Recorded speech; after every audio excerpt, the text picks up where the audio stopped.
하나님의 말씀 요한계시록 17장 7절부터 14절까지 보겠습니다. 요한계시록 17장 7절부터 14절까지입니다. 자, 소리를 맞추어서 같이 봉독하지요. 천사가 이르되 왜 놀랍게 여기느냐? 내가 여자와 그탄 7머리와 10뿔 가진 짐승의 비밀을 네게 이르리라.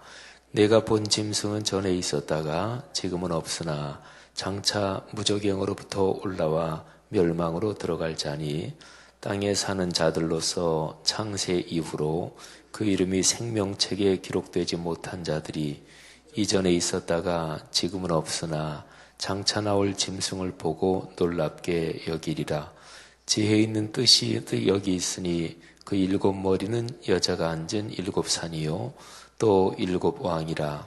5은 망하였고 하나는 있고 다른 하나는 아직 이르지 아니하였으나 이르면 반드시 잠깐 동안 머무르리라. 전에 있었다가 지금 없어진 짐승은 8째 왕이니 7 중에 속한 자라. 그가 멸망으로 들어가리라.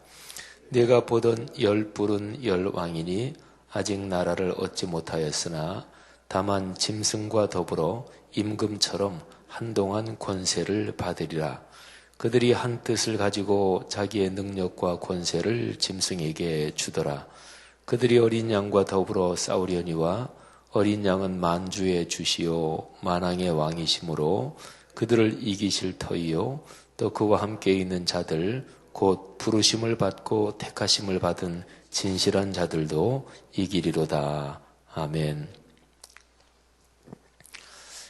요한계시록에는 상징이 많이 나옵니다. 상징에는요, 이런 모양의 상징도 있고, 그리고 숫자의 상징도 있습니다. 숫자의 상징으로 말하면 3이나 또는 4도 완전수 중에 하나고요. 왜냐하면 동서남북, 그래서 온 세계 모든 방위를 다 가리키기 때문에 보통 3, 7, 10, 12 이런 거 완전수라고 하는데 거기에 4도 들어가고요. 또 어떤 경우에는 8, 그러니까 완전수 4를 곱하기 2한 이 8도 또 완전수에 들어가기도 합니다. 근데 이 완전수라고 하는 거는 좋은 쪽으로만이 아니라 나쁜 쪽으로도 그렇습니다. 여기에 짐승이 등장하는데 짐승은 머리가 7이고 뿔이 10개입니다. 7이나 10이나 다 완전수지요. 근데 이 짐승은 하나님을 대적하는 말하자면 적그리스도 이런 악한 영, 또 악한 세력이죠. 근데 악한 세력 쪽으로 너무너무 강하다. 그러니까 완전수잖아요. 머리가 7이고 뿔이 10이다. 그런 뜻이 되는 거죠. 근데 이 짐승이 누구냐? 그리고 또 머리가 7이고 뿔이 10. 이게 도대체 무엇을 뜻하는 거냐? 근데 이제 요한계시록 전체에서 상당히 분명한 게 있습니다.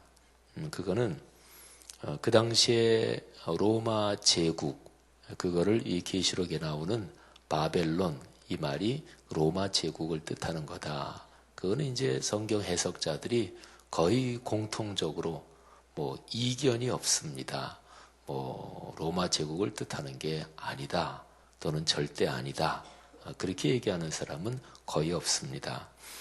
그리고 오늘 우리가 같이 읽은 그 말씀에 보면 이런 표현이 있습니다. 그 여자가 앉은 산 9절 말씀 보면은요, 그 7머리는 여자가 앉은 7산이다 그랬잖아요. 근데 로마시 거기에 가면 로마 제국이 이제 처음 세워진 그게 언덕이 7개, 그러니까 작은 산 같은 게 7개고, 그래서 로마는 7 언덕 위에 세워진 도시 또는 7 언덕 위에 세워진 나라, 이렇게도 흔히 불렸습니다. 그거는 역사적인 기록에서 다 그렇게 흔히 확인이 되는 것이고, 그래서 여기에 일곱 산 위에 앉은 여자, 그거는 바로 로마 제국을 뜻한다 하는 거죠. 근데 이제 그 당시에는 로마 제국이 무지무지하게 강력한 나라였으니까, 예를 들어서 이 계시록에서 로마 제국 이렇게 만일에 썼다 그러면은 이 계시록이라는 이 문서나 이런 게 통용되지도 못했겠죠. 그리고 굉장히 무서운 핍박이 더 있었겠죠. 말하자면 굉장히 강한 권력과 권세가 있었는데, 그 권력과 권세가 하나님의 말씀, 하나님의 시각으로 보면 그게 악하단 말이에요. 그래서 그거를 얘기하면서 상징적인 언어로 얘기했다. 이렇게도 이제 볼 수가 있는 거죠. 근데 이제 여기에 우리가 7절부터 14절까지 봉독했는데요. 어제 말씀은 이제 12절부터 14절이에요. 7절부터 11절은 그 전의 말씀이죠.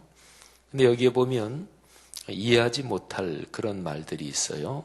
10절에 보면 그 일곱 머리는 일곱 산이기도 하고 또 일곱 왕이다. 근데 그 다음에 나오는 표현 보면 다섯은 망하였다. 하나는 있다. 그러니까 일곱 왕 중에서 현재 통치하는 왕이 여섯 번째 왕이죠. 다섯은 망했고 하나 있고, 그리고 다른 하나는 아직 이르지 않았다. 그러니까 일곱 번째 왕은 아직 오지 않은 거예요. 근데 올 거예요. 그런데 오지만 반드시 잠깐 동안 머무를 것이다. 이런 거예요. 그러니까 생각해 보면 6명의 왕들이 지나갔다. 5명의 왕들이 지나갔다. 그리고 지금 6번째 왕이 통치하고 있다. 7번째 왕은 올 텐데 잠깐 동안 있을 것이다. 이런 거죠. 그 다음에요. 11절에 보면 8번째 왕이 또 나와요. 전에 있었다가 지금 없어진 짐승은 8번째 왕이다. 그러니까 8번째 왕이 있는데 그 왕은 전에 있었어요. 근데 지금은 없어졌습니다. 그런데 나중에 잠깐 또 나올 거예요. 그렇기 때문에 여기에 7 중에 속한 자다 이렇게 얘기를 한 거예요. 이게 헷갈리죠. 그냥 여기 있는 거 잠깐 그냥 이대로 제가 지금 설명드린 대로 찬찬히 보면 그렇구나. 5은 지나갔고 현재는 6번째 왕이 통치하고 있고 7번째 왕은 올 거다. 근데 잠깐 동안 있는다. 근데 8번째 왕도 또 온다. 근데 8번째 왕은 전에 있었던 왕이다. 요 문장 자체를 그렇게는 이해할 수가 있죠. 그죠? 근데 이게 뭐를 의미하는 거냐? 이제 거기에 대해서는 이제 성경 해석자들이 여러 가지로 얘기합니다. 그리고 그 당시는 로마 시대니까요. 그래서 이 7왕 이런 거를 로마의 왕들, 이 7왕이 어떤 왕들이냐? 그래서 어느 왕부터 시작해서 차례로 이렇게 이제 해석을 하고 또 이름을 또 풀기도 하고 또 그러기도 해요. 그리고 특별히 8째 왕은 우리가 이제 보통 사람들도 많이 들었던 네로 황제가 있죠. 로마의 네로 황제. 근데 네로 황제가 역사적으로도 로마시에 불을 지른 황제입니다. 불을 로마 황제가 질렀다. 이렇게도 얘기하고. 근데 어쨌든 로마시에 큰 화재가 나죠. 근데 그거를 기독교인들이 불을 질렀다. 이렇게 덮어 씌워서 기독교인들이 굉장히 많이 순교를 당하죠. 그리고 초대교회의 두 기둥인 베드로 바울도 그때 순교를 당했다. 보통은 그렇게 봅니다. 그리고 베너 또는 코바디스 이런 영화를 보면 로마 제국 시대에 순교를 당하는 그리스도인들의 모습이 많이 나오죠. 근데 네로도 얼마 지나지 않아서 이제 쫓겨나고 죽거든요. 근데 이제 그 당시에 로마에 무슨 민간에 전해져 내려오는 이야기들이 있었냐면 네로가 죽은 게 아니고 어디로 도망갔다가 그래서 자기 세력을 규합해서 다시 나타난다. 이런 민간에 전해져 내려오는 이야기들이 있었습니다. 그리고 또 역사적으로도 네로가 나타났다. 이런 이야기들이 민간에 떠돌기도 했습니다. 그래서 여기 여덟째 왕은 바로 그 당시에 그런 얘기를 말하는 거다. 이렇게 해석하는 해석자들도 있어요. 뭐 그럴 수도 있어요. 근데 이제 중요한 거는 이겁니다. 성경을 해석할 때 성경에 나오는 어떤 사건, 특별히 요한계시록이나 구약의 다니엘서나 또는 뭐 이렇게 종말에 될 일을 기록한 그런 책들이 있잖아요. 그런 거를 예를 들어서 여기 여덟째 왕은 그거는 네로를 말하는 거다. 이런 식으로 어느 한 사건, 어느 한 사람 그렇게 1대1로 딱 짝지어서 해석하는 거는 별로 바람직하지 않다. 이런 것입니다. 만일에 네로라고 그러면 그 네로가 산 게 벌써 2000년 전이잖아요. 그러면 요한계시록은 종말에 될 일을 기록한 건데 그런데 네로가 2000년 전에 그랬는데 아직 세상에 종말은 오지 않았잖아요. 예수님 아직 재림하지 않았잖아요. 그러면은 이 계시록이 이게 이상한 책이 되는 거잖아요. 그죠? 물론 그럴 때도 또 갖다 붙여가지고 이 계시록의 17장 뒤에 나오는 이런저런 사건들은 그게 성경은 하루가 1000년 같고 1000년이 하루 같다고 했으니까 2000년은 아무것도 아니다. 또 뭐 이렇게 해석할 수도 있겠어요.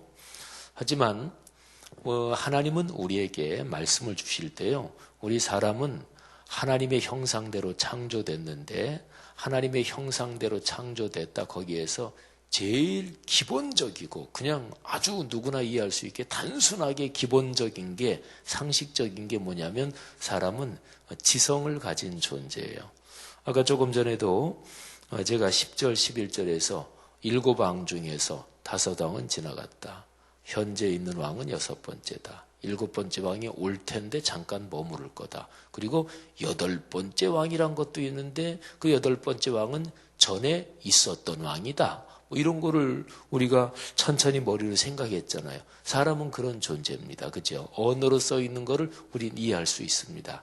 그러니까 합리성 그리고 사람에게 있는 생각할 수 있는 능력 이게 하나님의 형상 중에서 제일 기본적인 것입니다.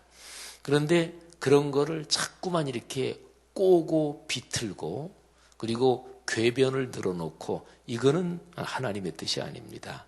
그러니까 성경에서 66권에서 우리가 구원을 받고 받은 구원을 복되게 누리면서 사는 성경의 제일 중요한 메시지, 제일 중요한 내용 그거는 하나님이 꽈놓지 않았습니다. 하나님이 왜 그러시겠어요? 하나님이 무슨 심통 맞은 신이나 이런저런 그리스 히랍 신화에 나오는 그런 것처럼 하나님은 그런 잡신 우상이 아니거든요.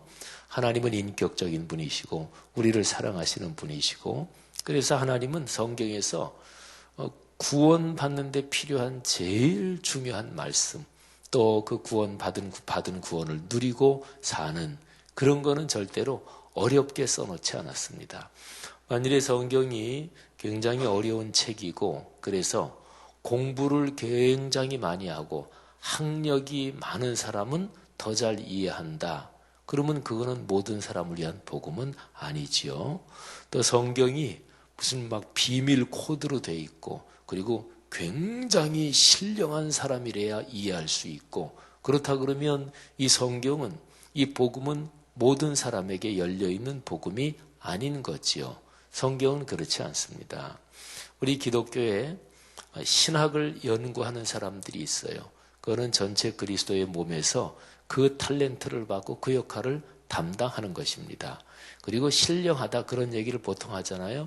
그거는 신비로운 뭐를 보고 그런 뜻이 아닙니다. 성경에서 기독교 역사에서 참 신령하다 그러는 신앙이 가장 좋은 그런 신앙에 굉장히 깊은 그런 분들이 있잖아요. 그런 분들의 공통점은 이겁니다. 영적으로 복잡하지 않고 삶이 단순하고 소박합니다. 하나님 말씀을 듣고 금방 실천하고 어린아이 같이 그렇습니다. 그게 신령한 거예요. 그러니까 성경 말씀을 어린아이처럼 단순하게 그렇게 살고 실천하고 이런 사람이 깊은 거예요. 그리고 실천해 본 사람은 알아요.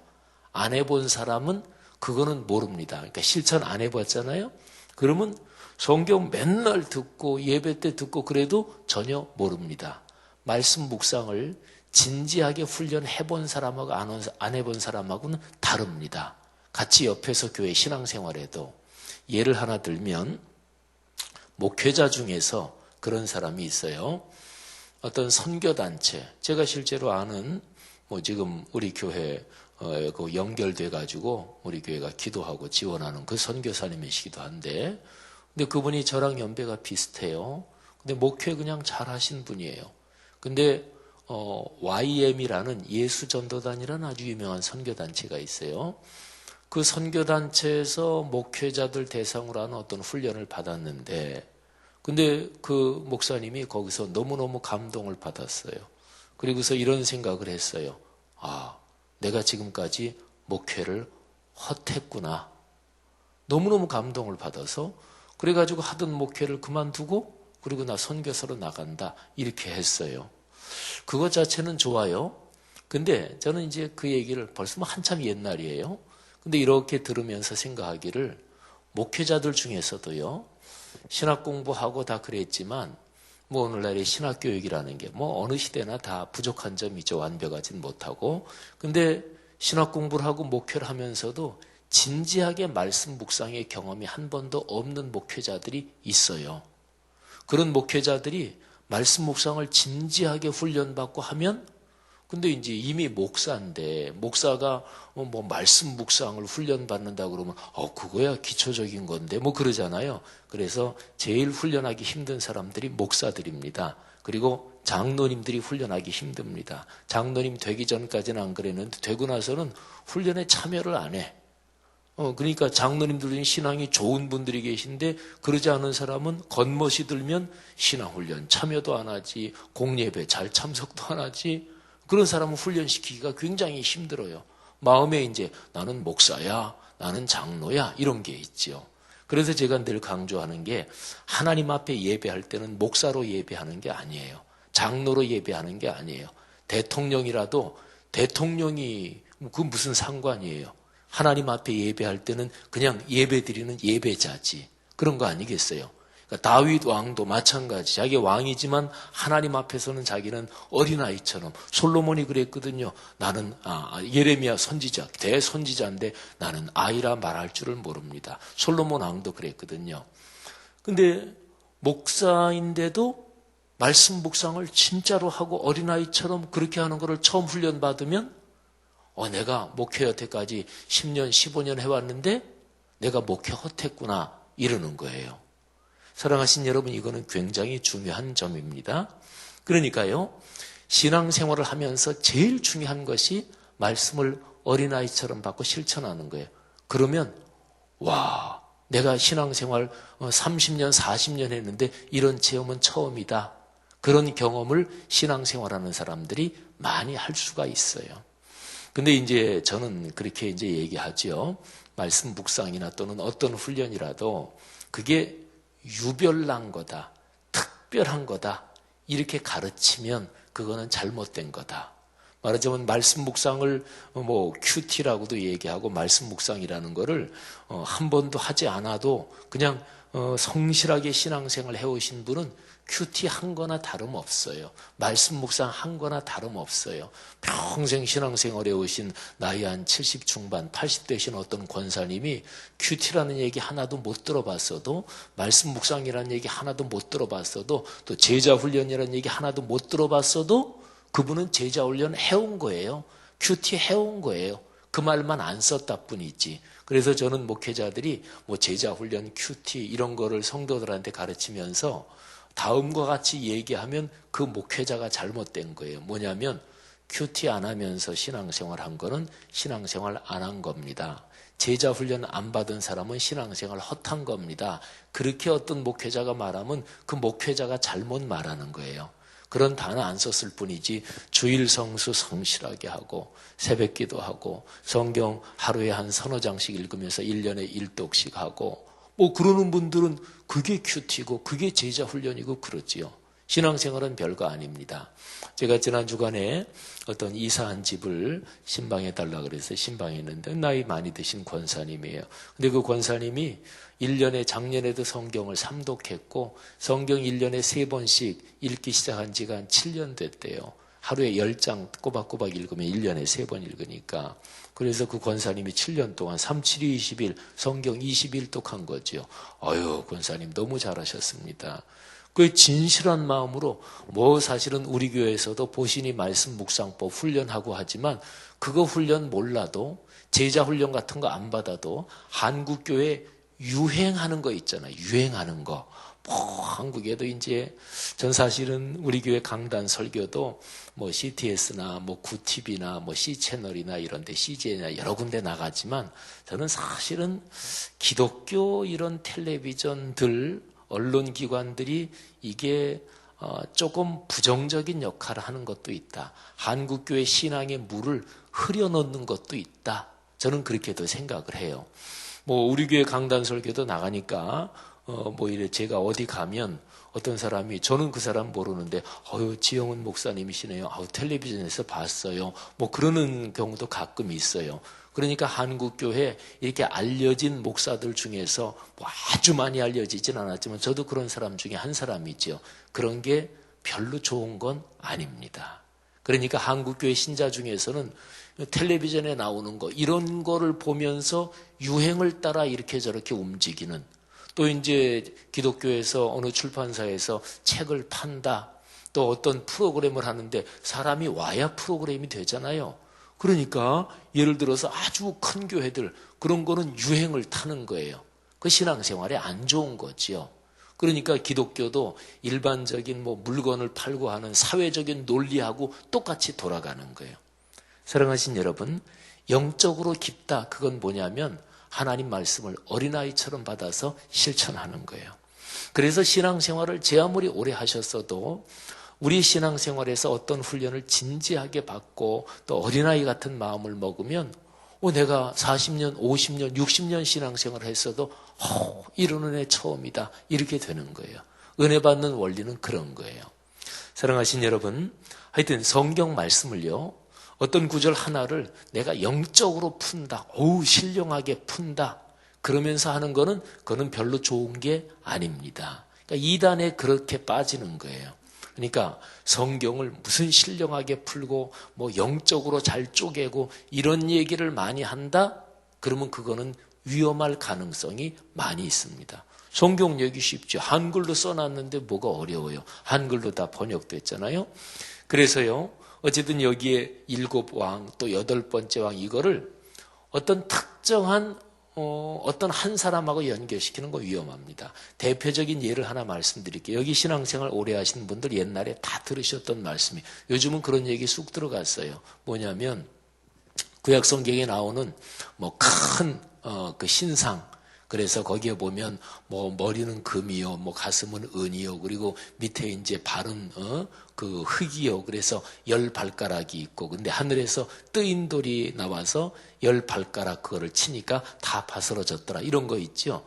흔히 그 구절을 어떻게 해석했냐면 그 로마 제국 그러니까 이 강한 그 당시에 머리는 뭐 예를 들어서 바벨론 제국이고 가슴은 어디고 그 당시에 그런 구약 시대의 나라에 쭉 연결을 시켰어요. 그리고 이 종아리는 그거는 아주 강한 노쇠로 됐으니까 로마 제국이고 그리고 10발가락은 로마 제국에서 나온 그런 이제 나라들을 의미한다 이랬어요. 그런데 뭐 한참 옛날에 제가 뭐 고등학교 때 그때 유럽 연합이 그때 이제 형성되기 시작했어요. 그래가지고 유럽 연합이 그게 로마 제국에서 유럽이 다 로마 제국에 있는 나라니까 그러니까 유럽 연합이 10개 나라가 되면 그러면 세상에 종말이 온다. 그런 얘기 많이 했어요. 아마 여기서도 많이 들으셨을 거예요. 요즘은 쑥 들어갔어요. 왜? 유럽 연합이 10개가 넘었거든요. 그리고 15개, 20개, 요즘은 뭐 30개 가까이 되고 그래요. 그런 얘기 쑥 들어갔죠. 사랑하신 여러분, 신앙생활은 단순해야 돼요. 그리고 아주 굉장히 신령한 거를 따라간다. 그거는 신앙이 열심히 있는 것도 있지만 열심히 있는 게 아니라 자기의 마음과 영혼이 뭔가 정리되지 않은 불안이 있는 거예요. 근데 그러니까 주님 앞에 나오는 것이고 주님께도 매달리고 이거는 좋은데 그거를 성경적으로 건강하게 치료가 되고 성숙해야 되는데 그러지 않은 채로 되면은 이게 이상한 신앙이 형성되는 거예요. 그래서 맨날 기도원 쫓아다닌다든지 맨날 어떤 유행하는 것 쫓아다닌다든지 제가 젊은이들한테도 그런 얘기를 해요. 청년들 중에서 이런저런 아주 유명한 굉장히 많이 알려진 어떤 찬양 그룹 또 어떤 모임 좋아가지고 맨날 거기 쫓아다니는 젊은이들이 있어요. 그 신앙이 열심히 있는 게 아니에요. 뭔가 신앙이 자기 속에 불안한 게 있는 거예요. 목회자도 마찬가지입니다. 목회자도 맨날 이런저런 프로그램, 교계에서 제자훈련 유행한다면 제자훈련하고, 알파 유행한다 그러면 알파하고, 무슨 아버지 학교 유행한다 그러면 아버지 학교하고, 맨날 이런저런 프로그램 돌리는 사람은 목회적으로 뭐가 안정되어 있지 않은 거예요. 사랑하신 여러분, 오늘 이 말씀에서 7왕이다, 8째 왕이다 그런 거는 그냥 그 로마 시대 그 시대에 그럴 수도 있고 그 다음에 그 뒤시대에 오늘날 우리 시대에 어떨 수도 있고 그러는 거예요. 그러니까 이거를 특정하게 한 시대에 연결시키는 거는 위험하다. 이런 게 이제 중요한 거예요. 다만 7개, 10개 이건 완전수라 그랬죠. 머리가 7이다. 또 7왕이기도 하다. 또 10뿔. 그것도 여기 보면은 12절부터 14절에 보면 10뿔은 뭐라고요? 10왕이다. 근데 그건 아직 나라는 얻지 못했대요. 그런데 굉장한 권력을 가지고 있는 어떤 10명의 왕을 말하지요. 그래서 짐승과 더불어 임금처럼 한동안 권세를 받는데요. 근데 그 10왕이 몽땅 다 동맹을 맺고 그 능력과 권세를 짐승한테 준대요. 그러니까 그 짐승을 중심으로 굉장한 권력을 가진 10명이 딱 동맹을 맺은 거죠. 자, 이 정도 되면은 어떤 현상이 일어나냐면 누가 그 집단에 감히 대항해요. 그잖아요. 그렇게 되면 현실적으로 어떤 현상이 일어나면 독재합니다. 그리고 요즘에도 우리 사회에서 한참 또 저쪽에 어느 그 식품회사 회장이 갑질을 했다. 그래가지고 계속 언론에 나옵니다. 사람은 누구나 다 인간은 할 수 없어요. 내가 힘이 세잖아요. 돈 많이 가졌잖아요. 그러면 다른 사람이 눈에 안 보여요. 흔히 교만한 거죠. 그러면서 나오는 게 뭐냐면 갑질하는 거예요. 아니면 정치적으로는 독재하고 이러는 거지요. 그러니까 이 말씀이 이제 그런 거라고 일반적으로 보시면 됩니다. 굉장히 강한 어떤 짐승은 기적도 일으키고 그러니까 거기에 점점 몰리니까 어느 정도 지나면 거기에 가담 안 하면 이게 이상하게 되는 거예요. 독재 정권이 그렇게 형성이 되는 거예요. 그러니까 그들이 눈에 뵈는 게 없잖아요. 그러니까 오늘 여기서 보면은 14절에 어린 양과 예수 그리스도 하나님과 더불어 싸우려고 하는 거예요. 그러니까 자기들이 신이 되려고 하는 거지요. 그런데 성경은 뭐라고 얘기합니까? 만주의 주시요 만왕의 왕이신 주 예수 그리스도가 그들을 이길 것입니다. 그리고 예수 그리스도를 주님으로 믿는 하나님을 신실하게 섬기는 부르심을 받고 택하심을 받은 신실한 성도들도 그들을 이길 것입니다. 사랑하신 여러분, 그래서 그리스도인은 센데 붙는다. 그는 기독교인이 아니에요. 기독교인은 센데 붙는 사람이 아니에요. 일반적인 사회는 그래요. 센데 붙어야 돼요. 그잖아요. 어디가 굉장히 세다. 지금 몽땅 거기에 붙었다. 나 거기 안 붙으면 왕따 되잖아요. 그러면 기독교인도 그렇게 살아야 돼요. 그는 그리스도인이 아니지요. 그리스도인은 센데 붙는 사람이 아닙니다. 그리스도인은 진리의 말씀을 붙잡고 있는 사람입니다. 어떨 때는 진리의 말씀을 붙잡고 있는 게 불이익을 당할 수도 있어요. 그래도 진리의 길을 걸어야지요. 성경에 좁은 문으로 들어가라 그랬잖아요. 넓고 편한 물, 길도 넓고 근데 결국은 멸망의 길이다 그랬잖아요. 사랑하는 성도 여러분들이요. 이 세상에 살면서 주 예수 그리스도 그분을 따르기를 주의 이름으로 축복합니다. 너무나 당연한 얘기죠. 아니 그러면 그리스도인이 주 예수 그리스도를 안 따르고 어디를 따라요? 그런데 그러는 경우가 요즘 많거든요. 성도 여러분, 거짓말하는 거는 나쁜 사람이에요. 그리고 자기끼리끼리 뭉치는 거는 나쁜 사람이에요. 우리는 늘 모든 사람에게 열려 있어야 되고 포용해야 되고, 그리고 이기적인 욕심을 부리는 것은 나쁜 사람이고, 영광과 권세를 하나님께 돌리는 게 그게 성경적인 거지요. 그런 그리스도인이 하나님의 영광을 드러내고, 하나님께서 그런 그리스도인 가문, 가정과 가문을 지키시고 축복하십니다. 오늘 하루도 그렇게 사는 우리 모두가 되십시다. 우리나라 비롯해서 오늘날의 세계가 어지럽잖아요. 그런데 이 어지러운 시대에 늘 진리를 붙잡고, 세상 사람들처럼 어디가 세냐, 센데 붙고, 어디가 이익이냐, 이익되는데 붙고, 그러지 마시고 하나님의 말씀 매일 통독하고 주일 예배 드리면서 선포되는 말씀 잘 묵상하면서 진리를 붙잡고 걸어가는 우리 모두, 그래서 마지막 날에 이기는 우리 모두가 되기를 주의 이름으로 축복합니다. 하나님 아버지, 오늘 이 말씀 우리 가슴에 끌어안고 다시 한번 삶의 길을 진리를 따라 걷게 하시고, 하나님께서 주시는 하늘의 능력, 하늘의 평화, 그 축복이 우리의 삶에 강물처럼 흐르게 하옵소서. 감사합니다. 축복합니다. 추운 추위에 우리 병약하신 분들이나 연세 드신 분들, 어린아이들 하나님이 건강 지켜 주옵소서. 성도들의 자녀들 걸어가는 삶의 길을 축복해 주옵소서. 성도들의 가정 경제를 축복하시며 하나님께 올리는 기도 응답하시되 오랜 간절한 기도 지체하지 마시고 응답하여 주시옵소서. 하나님, 군문에 가 있는 우리 성도들의 자녀들, 또 외국에 유학가 있거나 또는 외국에서 살거나 타 지방에서 살고 있는 성도들의 가족, 형제 자매들을 축복해 주옵소서. 악한 자 만나지 않게 하시고 사고 당하지 않게 하시고 천사들을 늘 옆에 두셔서 지키시며 거룩한 영으로 축복해 주시기를 간절히 원합니다.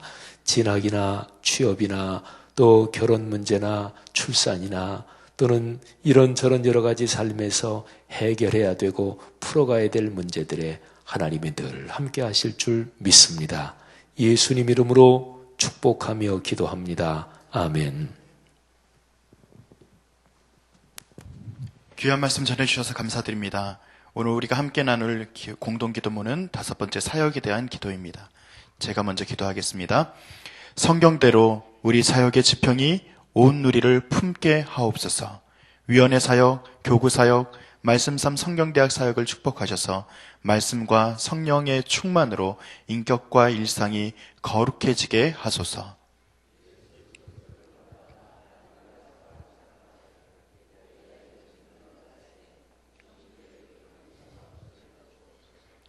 한 사람을 사랑하고 세우는 일이 사역의 근원이 되게 하시고 하나님 나라에 헌신하는 작은 모임을 거룩한 영으로 채우시며 우리 사역이 사회 변동과 역사 흐름을 이끌어가게 하옵소서. 아멘. 함께 주기도문 하시겠습니다. 하늘에 계신 우리 아버지, 아버지의 이름을 거룩하게 하시며 아버지의 나라가 오게 하시며 아버지의 뜻이 하늘에서와 같이 땅에서도 이루어지게 하소서. 오늘 우리에게 일용할 양식을 주시고 우리가 우리에게 잘못한 사람을 용서하여 준 것 같이 우리 죄를 용서하여 주시고 우리를 시험에 빠지지 않게 하시고 악에서 구하소서. 나라와 권능과 영광이 영원히 아버지의 것입니다. 아멘. 이 시간 다음과 같은 기도의 제목을 함께 기도하시겠습니다. 지금 들은 말씀이 내 삶으로 이어질 수 있도록 기도해 주시기 바랍니다. 오늘 있을 권사의 기도회 가운데 그리고 그 사역 가운데 귀한 열매가 있게 하여 주시옵소서.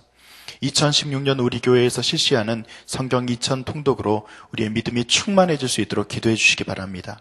이번 주간에 있을 청년부 동계 수련회와 그리고 중등부 수련회 가운데 성령의 충만한 은혜를 주님께서 베풀어 주시기를 위해서 기도해 주시기 바랍니다. 2016년 우리 교회가 말씀 요한일서 4장 16절을 붙들고 갔는데 사랑의 복이 넘칠 수 있도록 인도하여 주시옵소서. 그리고 전도 대상자들을 품고 기도할 때 전도의 구체적인 기회를 가질 수 있도록 또한 기도해 주시기 바랍니다. 공동기도문의 기도 제목과 각자의 기도 제목을 따라 기도하시다가 삶의 자리로 나아가겠습니다. 함께 기도합니다. 하나님 아버지 감사를 드립니다. 우리가 요한 되신 그 말씀을 우리가 보면서 아버지 하나님 우리 삶의 모든 것을 주님 아버지 하나님 인도하시는 하나님 또 우리에게 베푸시는 하나님 우리를 도우시는 하나님을 우리가 바라봅니다. 어렵게 여기지 않도록 인도하시고 아버지 하나님 주님께서 우리에게 주신 그 말씀을 아버지 하나님 우리가 성령의 은혜로 깨달아 알게 되는 역사가 있게 하시고 깨달아 그 말씀을 따라서 우리가 순전하게 걸어갈 수 있도록 인도하여 주시옵소서. 우리의 일상이 주의 말씀으로 아버지 채워지게 하시고 말씀과 가깝게 하시고 말씀을 우리가 곁에 두고 아버지 하나님 우리가 읽고 또 배워 아버지 하나님 우리가 이 말씀대로 살아가는 것이 우리의 삶의 기쁨이 될 수 있도록 인도하여 주시옵소서. 아버지 하나님께서 우리에게 주신 귀한 말씀을 우리가 온전히 믿고 따르오니 주여 구원케 하는 이 말씀이 우리 삶의 아버지 하나님 지표가 되게 하시고 주님의 말씀을 따라서 날마다 걸어가는 것이 행복이 될 수 있도록 주님 인도하여 주시옵소서. 주님 오늘 있을 건사의 기도의 가운데 아버지 귀한 은혜가 있기를 원합니다. 아버지 하나님 건사님들 건강하게 하시고 아버지 하나님 주의 말씀을 따라서 기도하며 하나님께 간구하는 가운데 아버지 하나님 사역의 지평이 넓어질 수 있도록 주님 도우시고 인도하여 주시옵소서. 그 기도가 응답되는 기도가 될 수 있도록 인도하시고 주의 놀라운 능력이 그들에게도 아버지 하나님 임할 수 있도록 주님 도우시고 인도하여 주실 줄 믿습니다. 주님 특별히 우리 교회에서 실시하는 성경 2차 통독이 아버지 하나님 주의 말씀과 더 함께 아버지 하나님 걷는 귀한 아버지 하나님 믿음의 훈련이 되게 하시고 아버지 하나님 말씀으로 인하여서 우리가 믿음이 더 견고해질 수 있도록 인도하여 주시옵소서. 말씀을 읽는 것이 우리에게 기쁨이 되게 하시고 성경 2차 통독에 우리가 함께 참여함으로 말미암아 하나님께서 우리에게 주신 귀한 복을 우리가 날마다 누릴 수 있도록 인도하여 주시옵소서. 주님 바라고 원하기는 이번 주간에 있을 청년부 동계 수련회를 위해서 기도합니다. 아버지 하나님 나를 찾는 귀한 은혜의 아버지 하나님 시간들이 되게 하시고 하나님께서 말씀하시는 것이 아버지 저들에게 임재할 수 있도록 주님께서 날마다 도우시고 인도하실 줄 믿습니다. 아버지 하나님 우리가 청년회 때 공부한 날이 이르기 전에 창조주 하나님을 기억하라 하셨사오니 주님 창조주 하나님을 기억하며 저들이 걸어갈 수 있도록 주님께서 청년들을 붙드시고 인도하실 줄 믿습니다. 주님 청년회를 위해서 애쓰는 강은혜 목사님을 붙잡아 주시고 귀한 은혜를 함께 하실 줄 믿습니다. 아버지 하나님 또 우리 중국부를 위해서 기도하오니 아버지 하나님 중국부 가운데 이번 주간에 있을 수련회가 아버지 주의 말씀으로 채워지는 수련회가 되게 하시고 아버지 하나님께 더 알게 되고 또 아버지 하나님 우리가 이 땅에서 살아갈 목적을 분명히 깨닫게 되는 그런 수련회가 될 수 있도록 인도하여 주옵소서. 아버지 하나님 주님께서 방주를 목사님과 또 귀한 교사님과 붙들어 주셔서 아버지 하나님 그 모든 일들을 살아갈 수 있도록 지혜와 명철을 더하시고 힘을 더하실 줄로 믿습니다. 아버지 하나님 또한 우리가 원하기는 우리가 요한일서 4장 16절 하나님은 사랑이시다 그 말씀을 붙들고 하늘을 달려갑니다. 우리 가운데 하나님의 사랑의 복이 있게 하여 주시옵소서. 그 사랑을 닮아가게 하여 주시옵소서. 아버지 하나님 주여 함께 동행하면서 우리가 사랑을 실천하며 살아가게 하시고 아버지 그 사랑 안에서 우리가 숨쉬고 또 우리가 먹고 마시는 귀한 은혜 가운데 살아가게 하여 주시옵소서. 주님 우리가 사랑의 사도로 살아갈 수 있도록 인도하시고 우리 교회가 그렇게 쓰임받을 수 있도록 주님 복을 더하여 주시옵소서. 주님 우리가 또 품고 기도하는 귀한 성도들이 있습니다. 아버지 하나님 VIP들 우리가 정말 전도 대상자를 품고 기도할 때 아버지 하나님 우리에게 구체적인 기회를 갖게 하여 주시옵소서. 저들에게 말씀을 전할 수 있는 기회를 갖게 하시고 생명의 말씀을 하고 또 우리가 함께 주님 안에서 누릴 수 있는 기회를 갖게 하시고 아버지 하나님 교회에서 우리가 함께 아버지 예배하며 또 말씀 읽으며 그렇게 우리가 행복한 걸음 걸어갈 수 있도록 주님 우리가 품고 기도하는 자들이 주님께로 돌아오는 역사가 나타날 수 있도록 주님 도우시고 인도하실 줄로 믿습니다. 아버지 하나님 우리가 기도하는 가운데 또 아버지 하나님 개인의 기도 제목을 두고 기도하는 귀한 성도들의 기도 제목을 주님 응답하여 주시옵소서. 저들의 기도 제목 가운데 아프고 아버지 걱정이 있고 또 염려가 있는 모든 것들이 주님 안에서 주님 아버지 하나님께서 주시는 귀한 은혜로 말미암아 밝게 씻기는 역사가 있게 하셔서 마음이 시원케 하여 주시옵소서. 저들의 어려움과 고통이 주님 안에서 아버지 하나님 해결되어지는 역사가 나타날 수 있도록 주님 인도하여 주시옵소서. 오늘 하루도 주의 말씀에 따라서 온전히 살아가게